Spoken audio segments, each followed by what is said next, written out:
به نام خداوند بخشنده مهربان. السلام علیکم و رحمت الله و برکاته. امیدوارم سلامت و سربلند و در پناه رحمت پروردگار جل و علا قرار داشته باشد. ما در ماه قرار داریم که رحمت پروردگار و درهای بهشت بازند. پروردگار جل و علا هر شب این ماه مبارک رمضان بندگانش را از آتش جهنم میرهاند و به رحمت خویش میگیرد. ماهی است که انسان آینده اش را در این ماه می سازد. ما در موضوع رمضان صحبت خواهیم کرد و مهمان برنامه ما داملای گرامی ستار بهروز امام خطیب مسجد جامع سری آسیا. خوش آمدید داملای گرامی.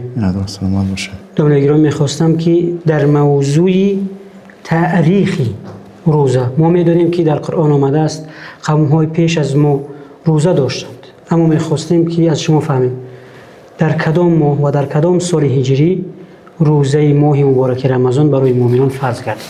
سلامت باشید برادر عزیز. ببینید هر یک رکن‌های دین مبین اسلام به خود تاریخی دارند و یکی از این رکن‌های پنجگانه دین مبین اسلام این روزه ماه شریف رمضان است. روزه سال دوم هجری در تاریخ دوم ماه شوال در روز دوشنبه فرض گردیده است. البته پیش از فرض شدن روزه ماه شریف رمضان، البته پیامبر صلی الله علیه و سلم و نیز یاران او در دو روز هم روزه می گرفتند. یکی در روز عاشورا یعنی دهم ماه محرم و دیگر در ایام بیض یعنی در تاریخ 13 و 14 و 15 هر ماه روزه می داشتند. و همین که سال دوم هجری روزه ماه شریف رمضان فرض گردید، از همون دیگر تا به امروز مردم همچون یکی از رکن‌های پنجگانه دین مبین اسلام روزه می‌دارند. بله. دوستان گرامی، برای فهمیدن ارزش و مقام و جایگاه ماه مبارک رمضان ما باید حکمت و ماهیت ماه مبارک رمضان و روزه را بدانیم. می‌خواستم از شما درباره ماهیت ماه مبارک رمضان فهمیم. سلامت باشید. البته روزه در یک معنای لغوی دارد، یک معنای شرعی دارد. بله. روزه که به زبان عربی صوم گفته می شود، صوم در لغت به معنای مطلق امساک است، یعنی مطلق خودداری و خویشتن شناسی. بله، خود تربیه کنی. بله. و در اصطلاح باشد یا در شرع باشد، از دمیدن صبح صادق تا نشستن آفتاب نخوردن و ننوشیدن و شهوت نراندن، یعنی همبستری نکردن، البته همراه با نیت روزه گفته می شود. و ماهیت روزه همین است. لیکن تنها روزه هم از این عبارت نیست که بنده مؤمن یا مسلمان یا انسان نخورد و ننوشد و همبستری نکند، بلکه معنایش فراتر از این هست. شخص روزه‌دار، بسیار نفر هستند که روزه می‌دارند اما بجز همون زحمت گرسنگی و تشنگی یگان اجر و پاداشی نمیگیرند. کیها باشند؟ بله، و اینا کسانی هستند که زبان خود را اداره نمیکنند، یعنی تأخیر میکنند، غیبت میکنند کسی را، و یا اینکه دشنام میدهند یا سخنهای قبیح میگویند، دل میشکنند. بله. به همین خاطر پیامبر صلی الله علیه و آله فرمودند که من لم یدع قول الزور و العمل به فلیس لله حاجة ان یدع شهوته و طعامه. یعنی هر کسی که از سخن لغو و ناجا پرهیز نکند، خداوند عزوجل به نخوردن او و به ننوشیدن او هیچ احتیاجی هم ندارد. و شخصی که روزه‌دار است، این هم در برابر اینکه کسی او را تأخیر میکند، کسی او را دشنام میدهد، کسی او را غیبت میکند، کسی او را ناسزا میگوید، بجز این که گوید که من روزه‌دار هستم، هیچ پاسخی دادن نمیتواند.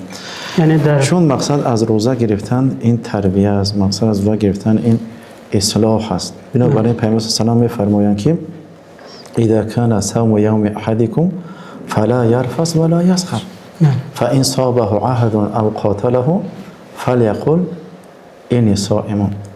یعنی کسی که وقتی روزه میگیرد، روزه ماه شریف رمضان باشه، هر روزه که باشد، و سخن ناجا نگوید، اما کسی اگر او را ناسزا میگوید یا با او نزاع میکند، فقط در جواب همین دشنامه‌ای که با او داده میشود یا تأخیری که با او روا دانسته میشود، همین قدر پاسخ دادن میتواند که بخشش برادر من روزه‌دار هستم، بخشش برادر من روزه‌دار هستم. بله، معنای لغوی و اصطلاحی روزه رو گفتید. میخواستیم که معنای رمضان رو بفهمیم.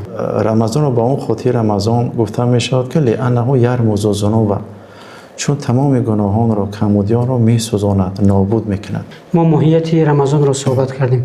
میخواستم از فایده های رمضان صحبت بله، واقعا فایده های روزه ماه شریف رمضان خیلی زیاد است. یعنی روزه ماه شریف رمضان هم فایده های اجتماعی، جسمانی، روحانی، معنوی و طبی دارد. بله. یکی ببینید، روزه ماه شریف رمضان انسان رو در مکتب صبر و شکیبایی تربیه میکند و انسان خود اداره کنی و خود کنترل کنی رو میآموزاند. در میان جامعه یک نوع مهر و محبت و شفقت و غمخواری رو به وجود بیدار میکند، به وجود میارد و نیز در میان جامعه یک نوع اخوت و وحدت و دوستی رو پایدار میسازد و نیز عاطفه مهر و محبت و شفقت رو زیاد میکند و نیز معده و دستگاه معده رو از رسوب‌ها پاکیزه نگه می‌دارد و نیز فربه‌هایی که در بدن هست و ترکیب‌هایی که فربهی دارد، اینها رو کاسته می‌گرداند و در همه عضوهای بدن، نابسته چه عضوی است، در همه عضوهای بدن قوت می‌بخشد و یک نوع تجدید نیرو رو به وجود میاره و یک نوع فرصتی استراحتی در عضوهای بدن پیدا میکند و از همه فایده مهم و از همه فایده اساسی که ماه شریف رمضان دارد این است که پرهیزگاری و تقوا رو در انسان بیدار می‌سازد. میخواستم در موضوع تقوا کوتاه بگویید که تقوا چیست؟ تقوا چی است؟ تقوا این است که انسان از محارم خداوند عزوجل و از شبهه ها دست میکشد.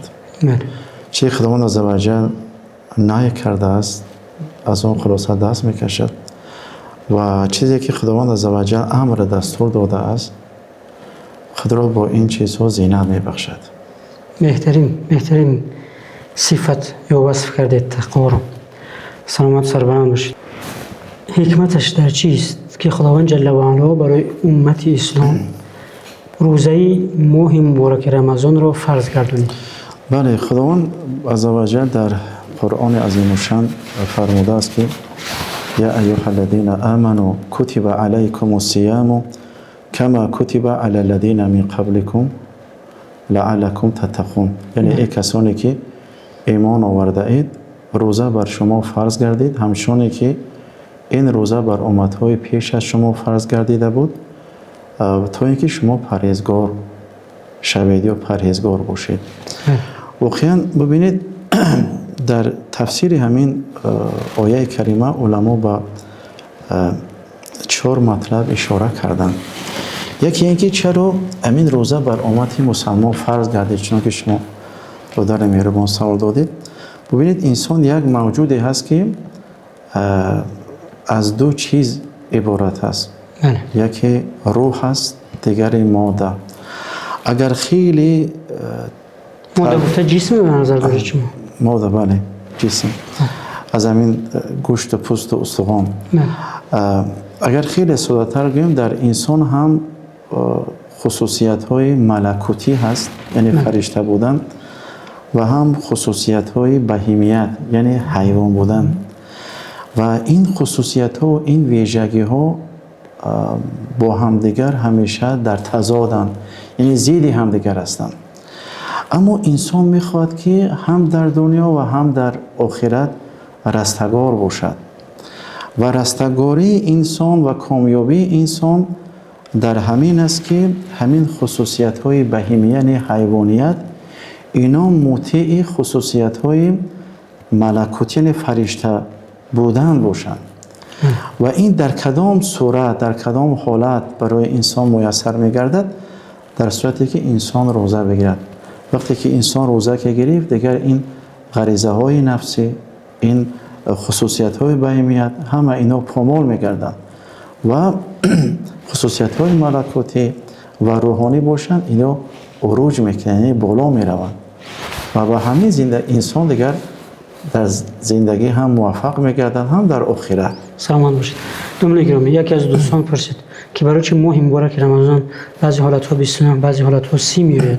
حکمتش در چیست؟ اول اون که پیامبر صلی الله علیه و آله خود فرمودند که الشهر کذا و کذا و کذا. پیامبر صلی الله علیه و آله دستان خودشون رو بالا کردن 3 دفعه گفتن که کذا کذا کذا یعنی ماه مبارک رمضان 30 روز میشه. مبارک رمضان 30 روز است. با دفعه دیگر با پیامبر صلی الله علیه و آله پرسیدن پیامبر صلی الله علیه و آله باز همین خیلی پاسخ دادن که رمضان همین قدر است همین قدر است همین فقط در دفعه سوم دست یک انگشت مبارک خودشون رو پایین آوردن انا مثلا که زم کردن یعنی که ماه عبارت از 30 روزم 30 و 29 بله یعنی ما 29 روزم می باشد. به همین خاطر اگر ما تاریخی مثلا پیامبر صلی الله علیه و آله زندگی رو پیامبر صلی الله علیه و آله نگاه کنیم پیامبر صلی الله علیه و آله همگی 9 سال روزه داشتن و در 5 سالش رمضان رو 29 گرفتن در 5 سالش و در 4 سال دیگرش باشد رمضان رو 30 روز گفت 30 روز حساب کرده گرفتن و ببینید سبب این که به چه خاطر مثلا روزه رو حالا 30 روز میگن یا 20 روز میگیرن این به این خاطر است که روزه خود یک نسخه معالجه هست. چون اگر کسی بیمار شود و نزد طبیب رود اگر نسخه معالجه توصیه میکند مثلا 10 روز اگر همین بیمار 10 روز معالجه کند خودش رو شفا مییابد اگر از او کمتر معالجه کند شفا نمییابد احتمال شفا یافتن نیست یا از اون اگر بیشتر استفاده کند ممکن است که باز بگم بیماری دیگر گرفتار شود و مقصد از روزه هم همون اصلاح است و تربیه است و با تقوا شدن و پرهیزگار شدن هست. بنابراین اگر کمتر از 1 ماه اگر مسلمان روزه گیرد شاید که فلسفه روزه حکمت روزه که این پرهیزگار شدن است همین در زندگی انسان نآید. اگر از این بیشتر روزه گرفته شود ممکن که بر انسان یک نوع مشکلی یک نوع زحمت پیش می آید که دیگر بین مقصد روزه دیگر فاصله پیدا می شود. بسیار زیبا گفته. در حقیقت خداوند جل و علا که انسان را خود خلق کرده است خود بهتر می داند که برای انسان چی فایده دارد و چی ضرر دارد. یعنی ما وقتی می خوانیم می بینیم حس می کنیم که از همه زیاد خداوند جل و علا ما را دوست می دارد. حتی از پدر و مادرمون خداوند جل و علا برای ما مهربانتر است. در حقیقت پیامبر خدا صلی الله علیه و سلم با جمعی اصحاب نشسته بودند یک مادر سرگردان را دیدند که فرزند خود را میکوفت. وقتی فرزندش را بعد از چند دقیقه بعد از چند لحظه یافت بسیار او را با مهر در آغوش گرفت و اشکی خرسندی ریخت. پیامبر صلی الله علیه و سلم همون منظر را وقتی میدید گفت ببینید مهر محبت این خداوند چند برابر زیاد از این و بندگانش مهربان است. سلامت باشید. یک سوالی که از برنامه بیرون است گوییم می شود. یک نفر پرسید پیش از ماه مبارک رمضان یک روز پیش روزه گرفتن جایز است یا اینکه نه؟ سلامت باشین. ببینید یک روز پیش از ماه شریف رمضان روزه گرفتن، اولا که یک روز پیش از ماه شریف رمضان رو این روز رو یوم شک یا که روز شک میگویند. سبب شک گفتنش در چی است؟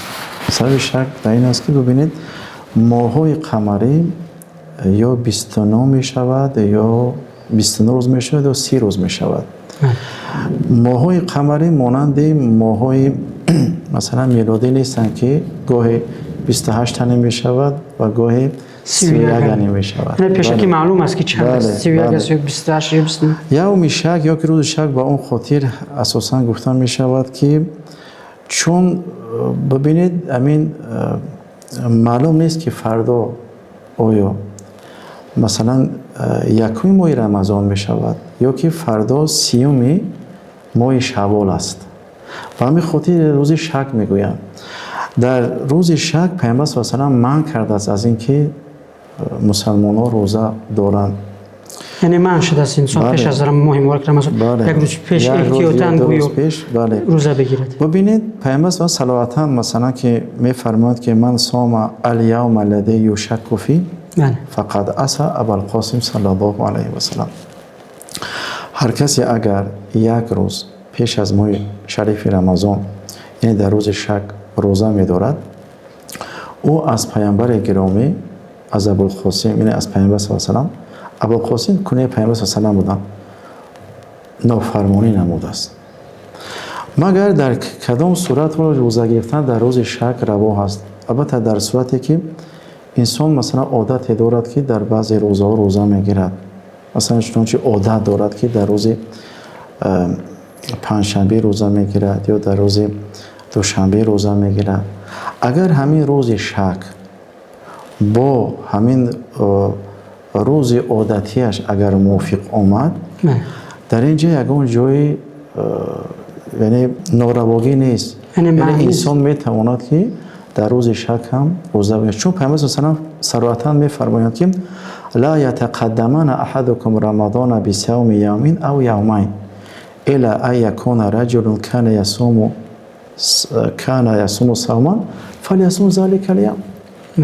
یعنی هیچ کس حق ندارد که یک روز یا دو روز پیش از ماه شریف رمضان روزه دارد، مگر این کسی اگر عادتی دارد که پیش از آمدن رمضان عادتش چون است که در بعضی روزها روزه میگیرد، در بعضی از روزهای هفته.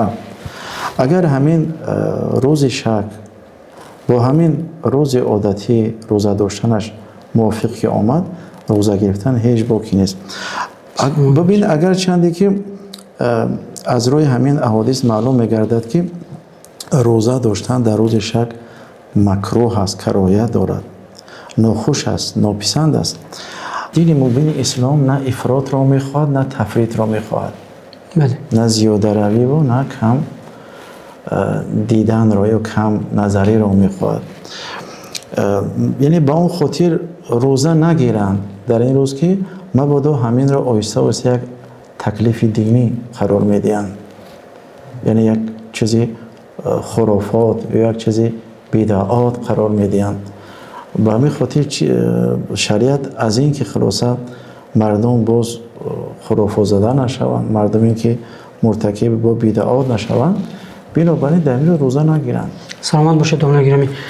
ما میدونیم که در تو زمان استقلالیت و تو یک گوییم 10-15 سال پیش همه رمضان ها 30 روز بود، به خاطری که نه یک دستگاهی دیدن ماه بود و نه وقتی ما خود در سرزمین کوهستان زندگی میکنیم با چشم سر دیده نمیشد ماه. اما اکنون ما میبینیم که چقدر تجهیزات های کلان تو با انستیتوت عصر فیزیک و دیگر چیزهای علمی همکاری مرکز اسلامی جمهوری تاجیکستان یا شورای علما مرکز اسلامی جمهوری تاجیکستان است. آنها دقیق تمام دقیقه ها و ثانیه ها رو میگن که کدام ماه کدام ثانیه و کدام دقیقه ماه چی میکند بیدار میشود یا گویم زنده میشود. خب در موضوع روزه شک گفتیم، اما انسان هایی که روز عید رو روزه میگیرند و به قرار شورای علما اطاعت نمیکنند، شما چی گفتین دارید؟ این چی حکم دارد از نیگوی؟ ببینید خداوند عزوجل صراحتا میفرماید، خطاب میکند به بندگان که فاسألوا اهل ذکر ان کنتم لا تعلمون. شما از متخصصا بپرسید چیزی که شما نمیدانید. به همین خاطر امروز جای خوشبختی است که در تاجیکستان مرکز اسلامی هست و اعضای شورای علما پیوسته در مسائل دینی، پدیده های مثلا که روحانی، همیشه اینها پیوسته در فعالیت هستند. جماع شریف رمضان خودش با خبر واحد ثابت می شود. ولی همین که پیوسته مرکز اسلامی با انستیتوت استروفیزیکی در جریان هستند و اعلام میکنند که فلان روزه است یا فلان روز ماه شریف رمضان است، علاقه دیگر بر مردم ضرور است، بر مردم لازم است که اطاعت کنند. و این کسانی که مثلا که در روزهای عید شما گفتین که روزه می‌دارند، بله. 5 روزی است که پیامبر صلی الله علیه و آله نهی کردند از روزه داشتن در همان روزها. یکی مثلا روز عید رمضان باشد، دیگر روز عید قربان است و سوم و چهارم و پنجم همون 3 روزی که بعد از عید قربان است روزه داشتن، یعنی در 11 و 12 و 13 که پیامبر صراحتا نهی کردند. در این روزها دیگر روزه گرفتن نه اینکه کرایت، عموما روا نمی باشد، چون در این روز مثلا در روز عید سعید فطر مردم در مهمانی خداوند عزوجل قرار دارند. بله. بنابراین این بنده هست که وقتی که ضیافت میکند از ضیافتش رو میگردونه خفه نمیشود. خداوند عزوجل خیلی خشم میکند به کسی که روزی را که روز فطر اعلام کرده است، روز خوردن اعلام کرده است، وای برای کسانی که در روز رو روزه میدارند. آیا گناهگار میشوند؟ بله گناهگار میشوند. با روزه داشتن در روز عید. بله با روزه گرفتن در روز عید گناهگار میشوند. متاسفانه میبینیم در زیر نوارهای و زیر نوارهای شورای علما و دیگر خبرهای رمضان را 29 روز اعلان میکنند. از طرف شورای علما بسیاری خودسرانه میگن که من این روز روزه میدارم یا یک روز پیش از رمضان یا در روز عید روزه میدارم. اینا کسانی هستند که اینو را چه روزه کردن نمیتواند. کسی خدا روزی و روزه کردن نتواند، خدا رسول روزه کردن هیچ چیزی روزه کردن نمیتواند. و بعضی نفرایی هستند که البته من با اون شوخی میگم، اونا از مادر همه خیلی ناراض تابشتگی هستند. سلامت باشید دامنه گرامی، سپاس زیاد که وقتی خود را جدا کرده در برنامه اشتراک نمودید. اینا داریم. بیننده عزیز، این ماه قرآن است، ماهی بخشش است، ماهی دلها را شاد کردن است، ماهی آینده را ساختن است. پس برنامه دیگری ما موضوعش قرآن و رمضان خواهد بود. با برنامه ما باشید. در پناه خداوند جل و علا بمانید. السلام علیکم.